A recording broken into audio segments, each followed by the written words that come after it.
Vamos a ir a la palabra del Señor y voy a invitarles para que leamos la Biblia en el libro de Santiago, el capítulo 4. El tema que vamos a tener en esta noche para nuestro crecimiento espiritual, no solamente el conocimiento de la Biblia, sino el crecimiento y la formación espiritual. Libro de Santiago, el capítulo 4, les invito para que leamos desde el verso 1 hasta el verso 8. Dice: ¿de dónde vienen las guerras y los pleitos entre vosotros? ¿No es de vuestras pasiones las cuales combaten en vuestros miembros? Codiciáis y no tenéis, matáis y ardéis de envidia y no podéis alcanzar. Combatís y lucháis, pero no tenéis lo que deseáis porque no pedís. Pedís y no recibís porque pedís mal, para gastar en vuestros deleites. Oh almas adúlteras, ¿no sabéis que la amistad del mundo es enemistad contra Dios? Cualquiera pues que quiera ser amigo del mundo se constituye enemigo de Dios. ¿O pensáis que la Escritura dice en vano: el Espíritu que Él ha hecho morar en nosotros nos anhela celosamente? Pero Él da mayor gracia. Por esto dice: Dios resiste a los soberbios y da gracia a los humildes. Someteos pues a Dios. Resistid al diablo y huirá de vosotros. Acercaos a Dios y Él se acercará a vosotros. Pecadores, limpiad las manos, y vosotros los de doble ánimo, purificad vuestros corazones. En el nombre del Señor Jesucristo. El llamado de Dios es el título para el estudio bíblico en esta noche. El llamado de Dios. Quiero que tomemos este mensaje como un llamado a la reflexión acerca de nuestra condición espiritual y de nuestro nivel de búsqueda de Dios. El énfasis de esta porción que hemos leído, quiero ponerlo en el verso 5. Que dice: el Espíritu que Él ha hecho morar en nosotros nos anhela celosamente. Entonces nos habla de ese anhelo, de ese deseo de Dios por captar nuestro amor, por captar nuestra adoración. Frecuentemente escucho a las personas con expresiones que lo hacen seguramente muchos en ignorancia y otros con una buena intención, y decir: ay, es que yo adoro a mis hijos, yo adoro a mi mamá. Y siempre eso me causa una impresión, porque entiendo que esa persona realmente no está haciendo buen uso de la palabra adoración.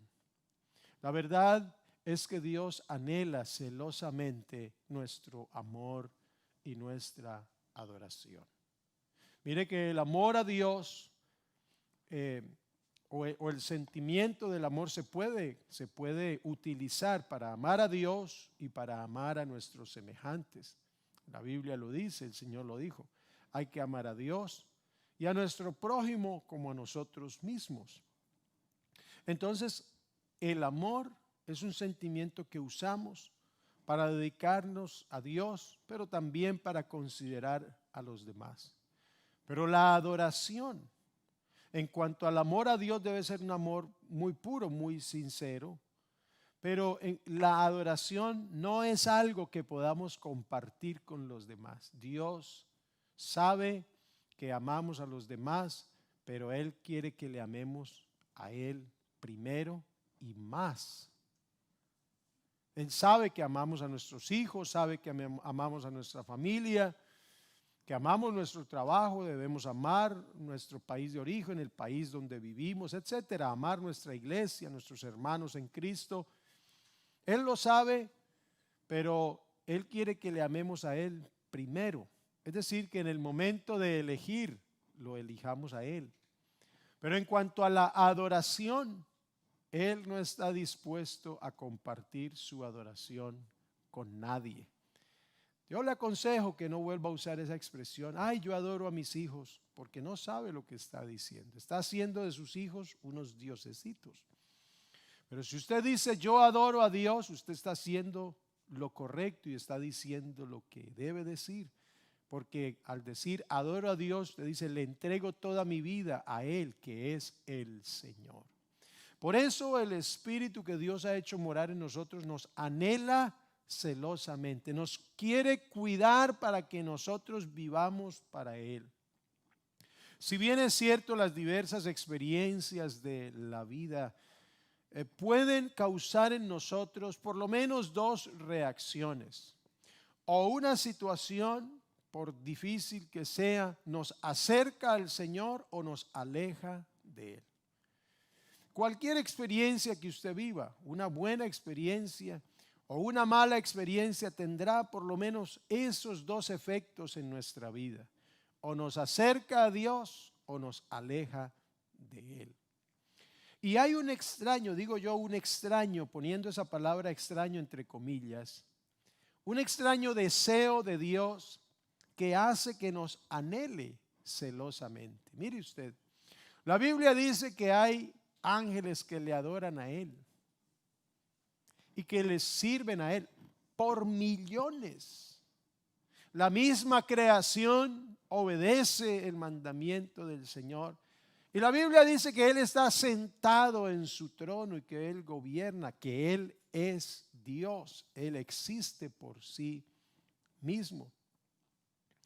Pero ese extraño anhelo, según nos dice la palabra, ese extraño deseo de Dios por el ser humano. El salmista, haciendo una reflexión, tal vez deduce de manera parecida, cuando medita en la grandeza de Dios, cuando medita en la creación de Dios, en las obras de Dios, y entonces mira el intenso interés de Dios por el ser humano. El Salmo capítulo 8 dice en los versos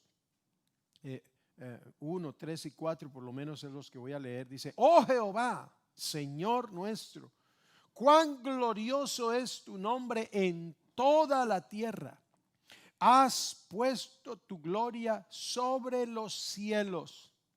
Cuando veo tus cielos, obra de tus dedos, la luna y las estrellas que tú formaste, entonces yo digo, ¿qué es el hombre?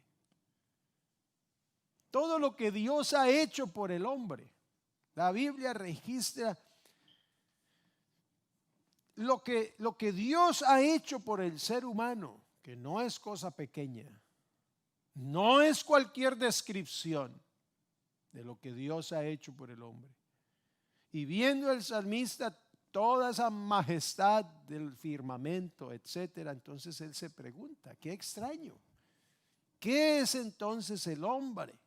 Un ser mortal, un ser limitado, hoy es, mañana no es, que se ensoberbece por sus conocimientos, por sus habilidades, por sus posesiones, pero que cualquier situación física lo doblega y lo lleva a la muerte y ahí es el fin de sus días. ¿Qué es el hombre para que tengas de él memoria y el Hijo del Hombre para que lo visites? Para que lo visites. En Miqueas 5:2 dice que las salidas de Dios son desde los días, desde la eternidad. Dios se ha salido de la eternidad. Recuerde que Él es, Él existe por sí mismo, Él es. Él habita la eternidad. Sin embargo, Él se ha salido de esa eternidad para visitar al hombre. Para visitar al hombre. Las noticias hacen tremendo cubrimiento. Cuando un hombre muy importante, una mujer muy importante, llámese el presidente o alguien, algún líder de relevancia, va a un hospital o va a algún lugar a visitar a una persona del común, y entonces eso se toma como un gran suceso. Pues, pues entonces, ¿qué es el hombre para que el Dios eterno y poderoso se venga aquí a la tierra a visitarlo, a visitar al hombre? El hombre que entre otras cosas es un ser circunstancial, que se independizó de Dios, que apenas pudo, tomó una decisión en contra de Dios, se rebeló contra Dios, que se olvida de Dios. Sin embargo, Dios se sale de la eternidad para visitarlo con el propósito de hacerle un llamado a la reconciliación y a la restauración. La Biblia describe varias oportunidades cómo Dios se salió de la eternidad para venir a visitar al hombre. En la misma creación, Dios se sale de la eternidad y la Biblia dice que el Espíritu de Dios se movía sobre la faz de las aguas. Y hay un momento específico en que Dios viene a visitar al hombre en busca de Adán y Eva después de que habían caído en la condición del pecado. Génesis capítulo 3, verso 7 en adelante dice: entonces fueron abiertos los ojos de ambos y conocieron que estaban desnudos. Entonces cosieron hojas de higuera y se hicieron delantales, y oyeron la voz de Jehová Dios, que se paseaba en el huerto al aire del día. Oyeron la voz de Jehová Dios, que se paseaba en el huerto. El Dios eterno, el Dios todopoderoso, el que se mueve sobre los vientos y el que cabalga sobre las nubes, y esto ahora se estaba dando un paseo visitando al hombre ahí en el huerto. Y entonces el hombre y su mujer se escondieron de la presencia de Jehová Dios entre los árboles del huerto. Mas Jehová Dios llamó al hombre y le dijo: ¿dónde estás tú? Se sale Dios de la eternidad para visitar al hombre y hacerle un llamado de reconciliación, hacerle un llamado de restauración. ¿Dónde estás tú?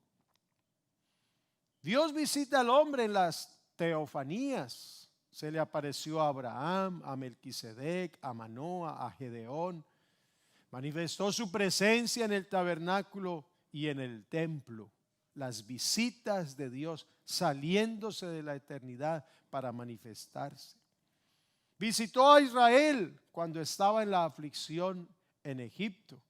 Éxodo capítulo 3, el verso 16 nos dice: así que ve y reúne, hablándole Dios a Moisés, reúne a los ancianos de Israel y diles: el Señor, el Dios de sus padres, el Dios de Abraham, de Isaac y de Jacob, se me apareció y me dijo: en verdad he venido a visitarlos. He visto cómo los tratan en Egipto. Dios viene y visita a Israel y a través de Moisés los saca de la mano de servidumbre y los libera. Dios visitó a Israel a través del Mesías. Esa es la gran visita o la gran visitación de Dios para con el ser humano. A través del Mesías, Dios se manifestó en forma humana. Zacarías, el padre de Juan el Bautista, profetizó acerca de la llegada de esa visitación de Dios en forma humana.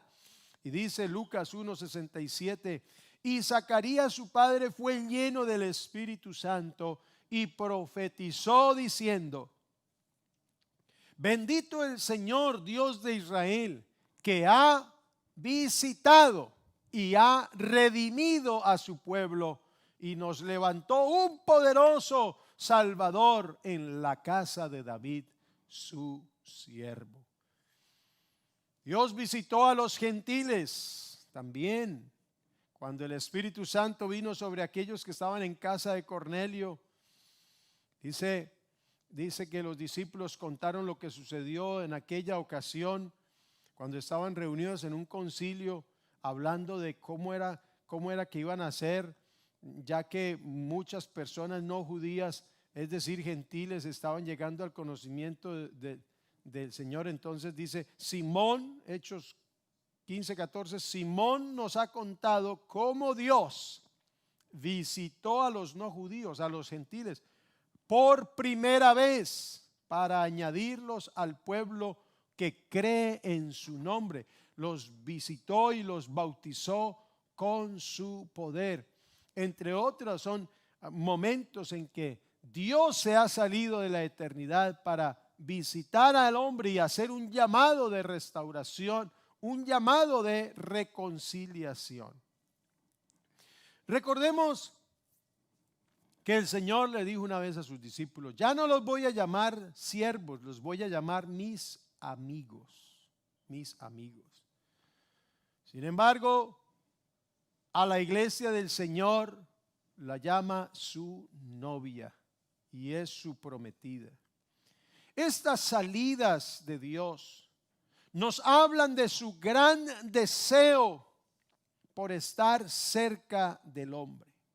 Su deseo por captar, llamar la atención del ser humano.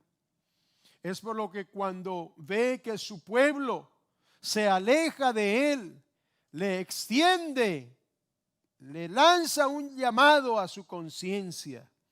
A Adán le dijo, llamándole: ¿dónde estás tú?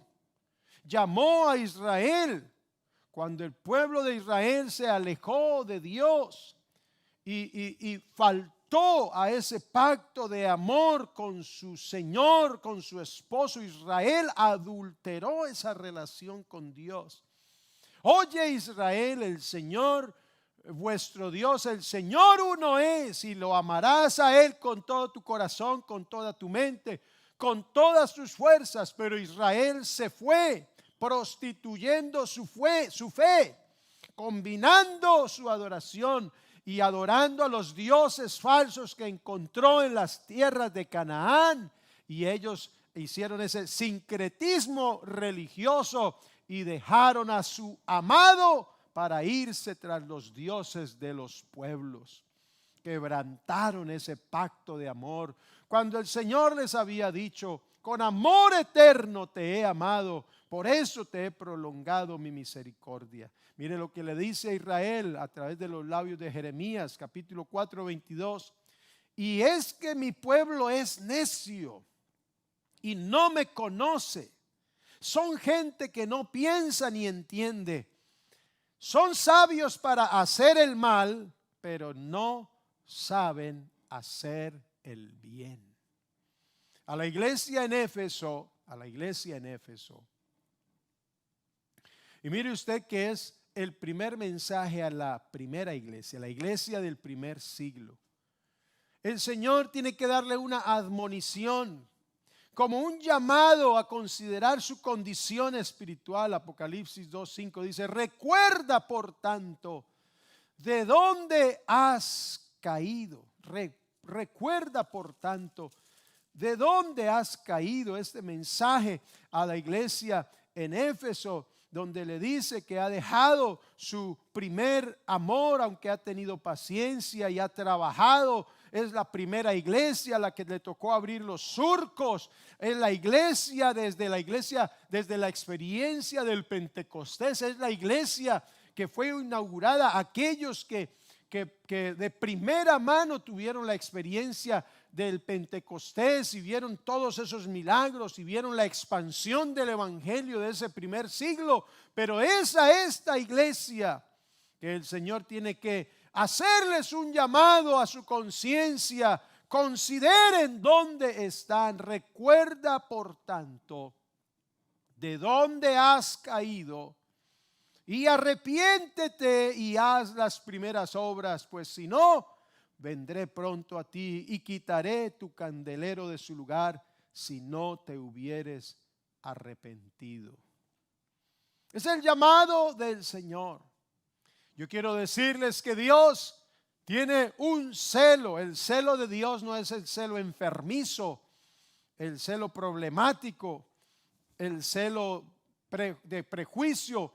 El celo de Dios es un anhelo puro y sincero para que su pueblo, sobre todo aquellos que hemos experimentado su amor y su poder, le amemos a Él primero y le amemos con toda nuestra mente, con todo nuestro corazón, que ni por un instante dudemos en amarlo a Él, que aunque tengamos que dejar lo demás, por amarlo a Él lo hagamos.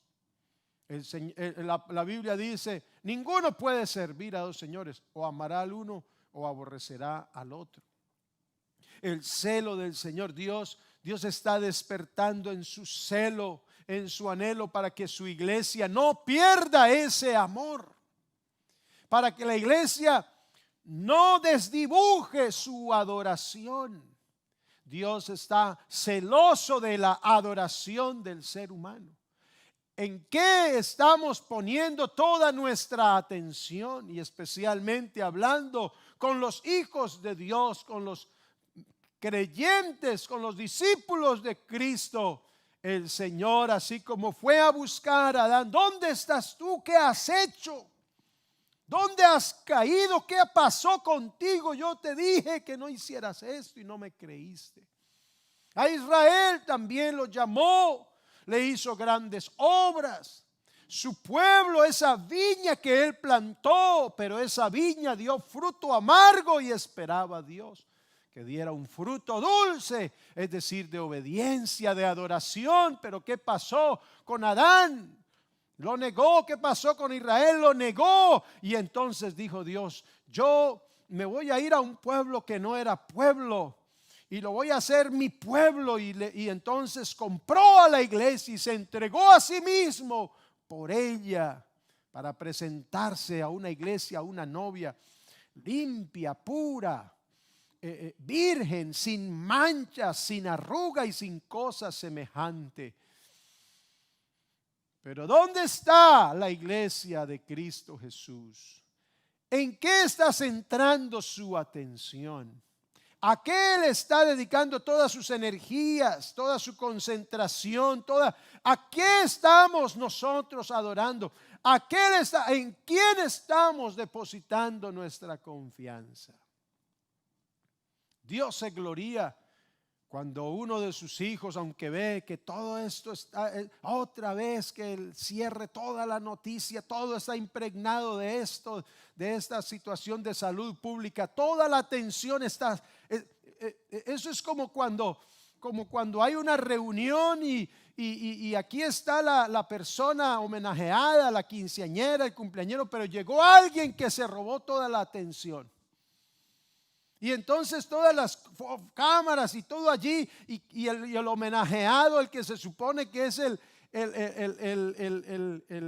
protagonista, la protagonista, como que queda en un segundo plano, porque algo sucede, o llega alguien, o sucede algo, algún acontecimiento, y entonces todos giran su mirada y se olvidan del que tenía las luces enfrente, y entonces todos miran sus ojos, giran sus ojos a lo que sucedió, a quien llegó.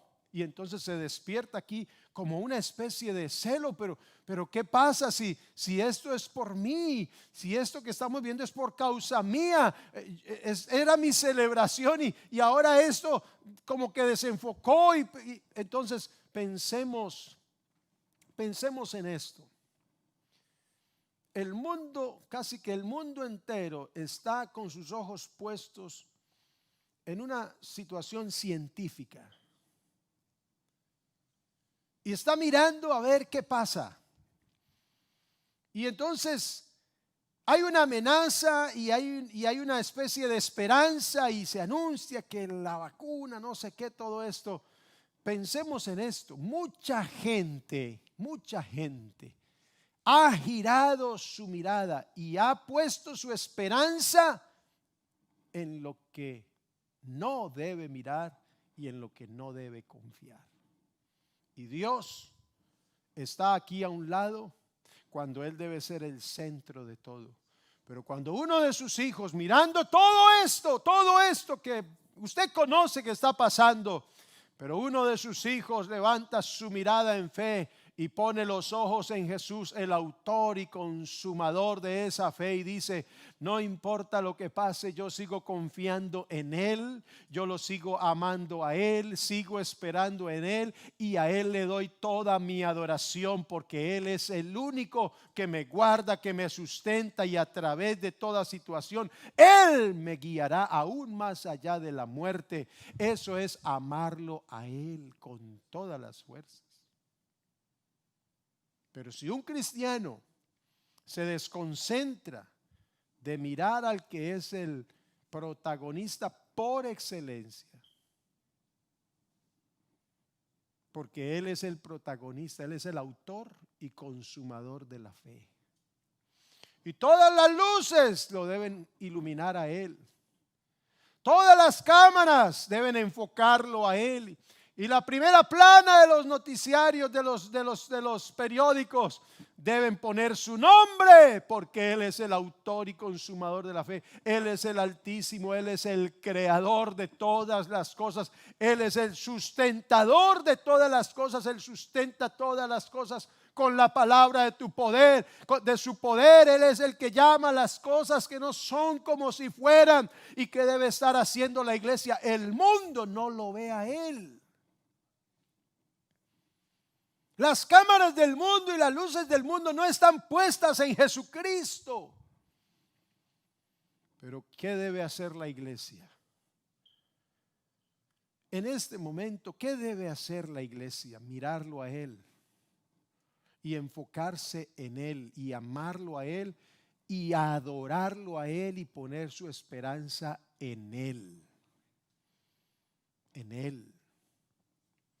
Eso es lo que el Señor está anhelando de su pueblo, de su pueblo.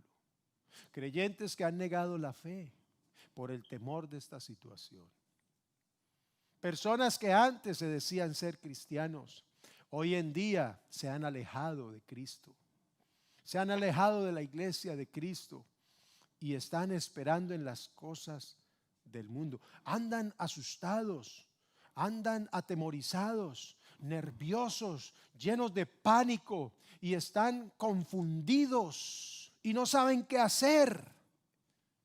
Pero la iglesia de Cristo sí sabe lo que debe hacer.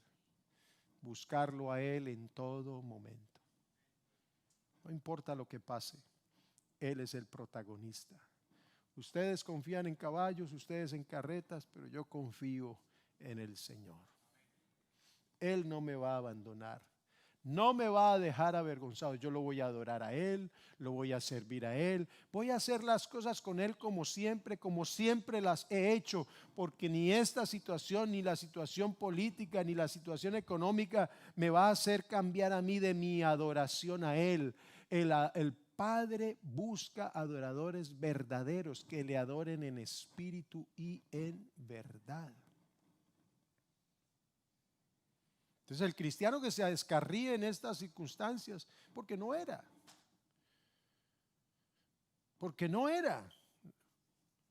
Realmente Dios ha sido bueno. El domingo hablaba de esa experiencia de los mártires. Y eso por mencionar una cosa, póngase usted a ver la historia de los mártires, hermano, y uno realmente se avergüenza. Uno queda avergonzado frente a esos gigantes de fe, dispuestos a dar su vida, quemados, torturados, solo por llamarse cristianos. Solo por llamarse cristianos. ¿Dónde está la iglesia de Cristo? Es el llamado de Dios. Y el apóstol Pablo utiliza la metáfora de ese compromiso matrimonial para hacer un llamado de parte de Dios a su iglesia, para que no descuidemos nuestra fidelidad y para que no manchemos nuestra pureza. 2 Corintios 11, 2 y 3 dice: el celo que siento por ustedes, dice el apóstol Pablo, proviene de Dios. Pues los tengo prometidos a un solo esposo, que es Cristo. para presentárselos como una virgen pura. Mire usted qué palabras. Los tengo, dice, los tengo prometidos. La otra versión dice, los he desposado con un solo marido. Los tengo prometidos a un solo esposo, quien es Cristo. ¿A quién le debemos nuestra adoración y nuestro amor y nuestra confianza? Nuestra fidelidad, nuestra lealtad a Cristo. Estamos comprometidos con Él. Pero el verso 3, Pablo dice, pero me temo, que así como la serpiente con su astucia, es un engaño muy astuto, muy sutil, que así como la serpiente con su astucia engañó a Eva, los pensamientos de ustedes, la Reina Valera del 60 dice, los sentidos de ustedes. Realmente quiere hablar es de los pensamientos, no tanto de los sentidos del tacto, sino originalmente quiere decir los pensamientos. Por eso esta versión lo tradujo así. Me temo que como la serpiente con su astucia engañó a Eva, los pensamientos de ustedes sean desviados de un compromiso puro y sincero con Cristo. Quiere decir que ¿dónde es que comienza la infidelidad a Dios, la deslealtad a Dios y la impureza? En los pensamientos. Y ese es el celo que Dios tiene por su iglesia. Ese es el celo que Dios tiene por su iglesia. Y entonces, hoy el Señor está haciendo un llamado a la iglesia, a su novia. Acérquense a mí y yo me acercaré a ustedes. ¿Por qué el Señor a través de Santiago dice, acérquense a mí? ¿Por qué tiene que Santiago decir esas palabras? Y le está hablando a gente que está vacilando. Ustedes, los de doble ánimo, son los que están vacilando en su fe, en su adoración a Cristo. Y les tiene que decir, acérquense a Dios y Él se acercará a ustedes. ¿Por qué les tiene que decir eso? Porque se han ido alejando poco a poco. El Señor hace un llamado. Lo hizo en ese tiempo, lo sigue haciendo ahora, porque es la misma lucha de todos los tiempos. Acérquense a mí y yo me acercaré a ustedes. No tienes que buscar otro camino, no tienes que buscar otra alternativa, no tienes que buscar otra solución, no tienes que esperar en nada más y en nadie más. Espera en tu Señor. Porque el anhelo ferviente de Dios es que le creamos a Él, que seamos fieles solo a Él, que le amemos con todo nuestro ser, que le sirvamos y que vivamos cerca de Él, que le adoremos a Él, que lo mejor se lo demos a Él, que nuestra mejor canción se la demos a Él. Si le vamos a dar un tiempo, démosle un buen tiempo, un tiempo de calidad para Él. Y que Él no tenga que sentir ese celo como que nos estamos olvidando de Él. Porque, hermanos, entre otras cosas, Él lo dio todo por nosotros. Él lo dio todo por comprar esta iglesia. Pablo dice que Él, siendo rico, se hizo pobre para enriquecernos con su pobreza. Y Él pagó, Él dio todo lo dio, todo lo entregó por esta iglesia. Entonces es apenas lógico que Él esté esperando de su iglesia toda la atención. No tiene que estar Dios detrás de nosotros. ¿Dónde estás? ¿Dónde estás? No tiene que estar. Yo entiendo bien el concepto de ayudarnos unos a otros, de llevar las cargas unos de los otros y de animarnos unos a otros, pero no tiene que estar alguien de la iglesia detrás de mí para que yo sea fiel a Cristo. Y si a mí no me llaman, entonces no voy. Y si a mí no me buscan, no hago. ¿Y dónde están los que a mí no me han llamado, a mí no me han buscado? No, eso déjeselo para los niños espirituales, pero no tiene que ser así, es al contrario. Es usted y yo quien debe buscar a Dios. Pues no me llaman, pues yo busco. Porque el que busca, encuentra, y el que llama se le abre, y al que pide se le da. Y Santiago dice, no dice, Dios se va a acercar a ustedes, entonces ustedes acérquense a Dios. No, Santiago usa este orden: acérquense ustedes a Dios. Porque ya Dios se salió de su eternidad, se vistió de forma humana y en esa condición humana fue llevada hasta la muerte y pagó el precio. Lo que tenía que hacerse ya se hizo. Lo que tenía que pagarse ya se pagó. Nosotros no tenemos que pagar ningún precio aquí. Que paga el precio, paga el precio. El precio ya se pagó. Lo que tenía que haberse hecho, el sacrificio que tenía que haberse sacrificado, ya se hizo. Lo hizo Cristo Jesús y Él es el primero en todo. A Él nadie le gana. Pero dice, acérquense ustedes. Nosotros tenemos que tomar la iniciativa. Y no podemos justificarnos, es que a mí nadie me ha buscado, nadie me ha llamado, nadie. Y entonces, conclusión, me descarrío, no vuelvo, no hago nada. Aquí me quedo esperando. No. Yo pienso que nosotros ahora tenemos que reaccionar a ese llamado de Dios, a eso que Dios hizo por nosotros, que se vino acá, Emmanuel, Dios con nosotros, y estando en la condición de hombre, se humilló a sí mismo, se despojó de su gloria y fue tan humilde y tan obediente que fue hasta la muerte. Por eso Pablo dice, haya en ustedes ese mismo sentir que hubo en Cristo.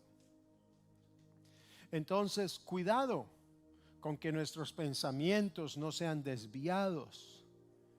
No sean desviados. Ahora, Santiago dice, almas adúlteras, ¿no saben que la amistad del mundo es enemistad contra Dios? Cualquiera pues que quiera ser amigo del mundo se constituye enemigo de Dios. Quiere decir que no podemos ser amigos del mundo y amigos de Dios al mismo tiempo. Nuestra lealtad no puede estar dividida entre Dios y el mundo. Ahora, nos hacemos del mundo, nos hacemos amigos del mundo, no solo cuando cometemos un pecado. No solo cuando cometemos un pecado. Nos hacemos amigos del mundo cuando adoptamos la visión del mundo. Cuando comenzamos a ver las cosas como las ve el mundo. Nos hacemos amigos del mundo cuando adoptamos la forma de pensamiento del mundo. No es necesario cometer un pecado propiamente dicho para adulterar nuestra fe y nuestro amor y nuestro compromiso con Dios. Pero cuando un creyente comienza a pensar como piensa el mundo, cuando alguien comienza a ver las cosas como se ven en el mundo, cuando adopta esa filosofía del mundo, cuando adopta aún la forma de hablar del mundo con todo su sistema, se está haciendo amigo del mundo y por consiguiente se hace enemigo de Dios. Pablo dice, no se conformen a este mundo, a este siglo, no se conformen a este siglo, a este mundo, sino transfórmense por medio de la renovación de su entendimiento. Y entonces comprobaremos cuál sea la buena voluntad de Dios, agradable y perfecta. Por eso el Señor nos dice hoy, a través de Santiago, el Espíritu que Él ha hecho morar en nosotros nos anhela celosamente.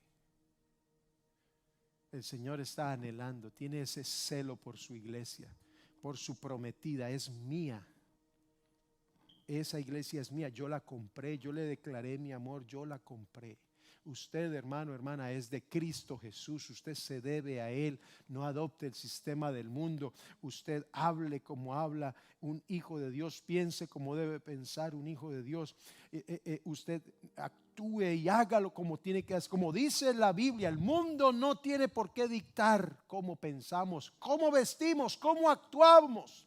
¿A qué esperar? No, el mundo no tiene por qué guiarnos nosotros, porque el mundo pasa y sus deseos, pero el que hace la voluntad de Dios permanece para siempre. ¿Ve cómo no es necesario cometer un pecado para constituirse amigo del mundo? Pero el Espíritu de Dios nos anhela celosamente. Él quiere nuestra amistad profunda, directa, única.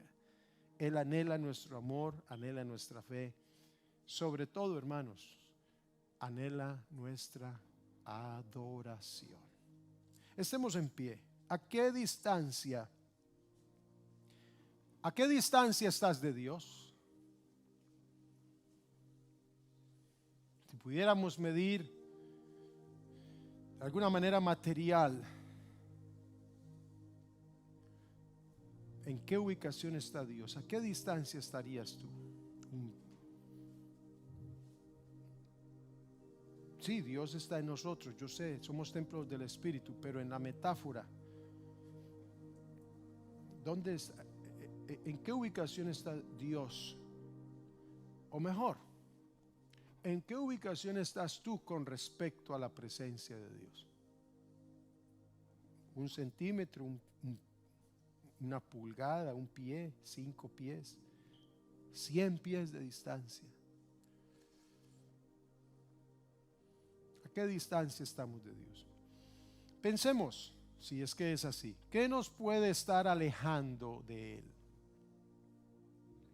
¿Qué puede estar capturando nuestra atención, nuestra fe, nuestra mirada? Que es como cuando yo predico aquí. En la transmisión yo tengo que concentrarme un poco en la cámara para que los que están viendo tengan contacto directo, pero de momento yo miro aquí en el auditorio y de pronto algo puede captar mi atención y mi mirada y olvidarme de allí, y entonces hay una desconexión. A veces nos sucede eso, estamos con los ojos puestos en el Señor, le sigo, le sirvo, le adoro y vivo para Él, pase lo que pase, un hijo de Dios, pero de momento comenzamos a mirar al mundo. No améis al mundo ni las cosas del mundo, y entonces allí donde debería estar mi mirada, mi atención, mi enfoque, me olvidé por completo, y entonces me entretuve aquí, me desconcentré, y en el momento en que ya comienzo a concentrarme aquí, me alejo de acá, y entonces comienzo a acercarme aquí. Y entre más me acerco a esto, más me alejo de allá. Y entre más me alejo de allá, menos contacto, más frialdad en la comunicación, pero estoy más cerca aquí. Así le pasa a veces a algunos cristianos. Dejaron de poner su mirada en Cristo. Él dejó de ser el protagonista de sus vidas.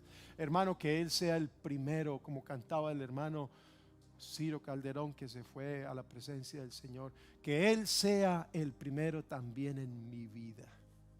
Que mis proyectos por Él sean aprobados. Que viva por Él y para Él. Pablo dijo, porque de Él, por Él y para Él son todas las cosas. Pues mi vida también de Él, por Él y para Él. Porque el Espíritu de Dios nos anhela celosamente. ¿Se acuerda los que estamos casados cuando nos llamaba la novia? O uno llamaba a la novia y le dice: ¿dónde estás? ¿Qué estás haciendo? Quiero verte. Yo vivía lejos de donde mi novia, y entonces la llamaba o me mandaba. En ese tiempo tenía un beeper y entonces ella me mandaba un mensaje: llámame. Y entonces uno, oh. ¿Y qué daba a entender eso? Están casados aquí. ¿Qué daba a entender eso? Oh, me anhela, me desea, ¿cierto? Quiere hablar conmigo. Pero cuando pasaban los días y un silencio ahí, ya había, pero ¿qué será? ¿Qué pasa? Bueno, esa es la metáfora que Pablo está diciendo: los he desposado con un solo marido. Cuidado que sus pensamientos sean engañados. Vamos a orar, hermanos, en esta noche. Es el mensaje del Señor. Él nos anhela, Él está anhelando a su iglesia.